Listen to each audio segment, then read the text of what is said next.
last student left. Did you want to talk to me about the meeting? Yeah, what did you think about all that? I mean, you're a more experienced teacher than I am, and you didn't even have computers in the classroom when you were in school.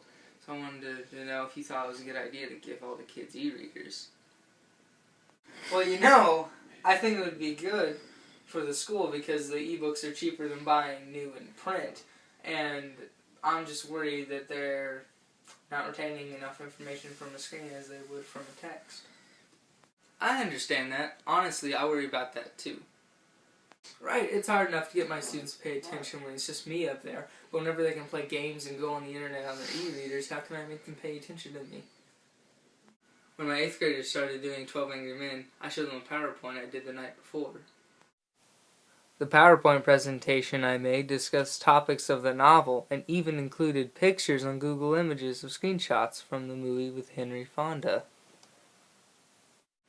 I think they really liked it. They all seemed really attentive whenever I went over it.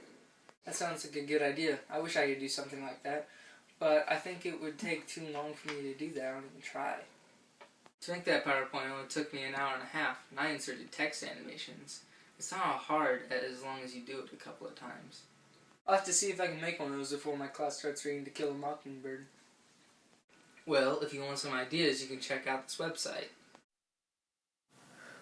It's called www.slideshare.net, and it's a place where all kinds of people upload PowerPoint presentations on all kinds of subjects for other people to use and get ideas from. That sounds like something that'd be really good for me. Can you write down that web address for me? Yeah. Of course. And while I'm at it, you asked me the other day about where I got those plot diagram worksheets for my students. Yes, you were telling me about how those plot diagram sheets really helped your 7th grade class. Right. I got them on this website called www.readwritethink.org. It has thousands of printouts and lesson plan ideas for teachers to use. It's a great website for teachers. How do you find all this stuff? It's not hard. A simple Google search for teachers' websites will give you hundreds of thousands of sites to help you simplify lesson planning, keep the class engaged, and help them learn at a new level. All you have to do is find the one that's right for you.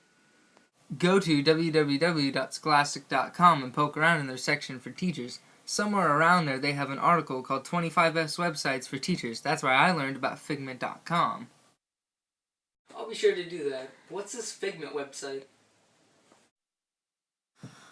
Figment.com is a website that's free and lets people share their writing, discover new books and online stories, as well as receive feedback and criticism for their writing, all from a large network of other people from across the world. I like to have my students go on there after they finish their personally selected books. They can see what sorts of books are in the same category as the ones they just finished. www.whatshouldireadnext.com is another site that students like to use. They can join for free and That sounds like just what I need for my reluctant readers in class. They have a really hard time finding what book they want to read.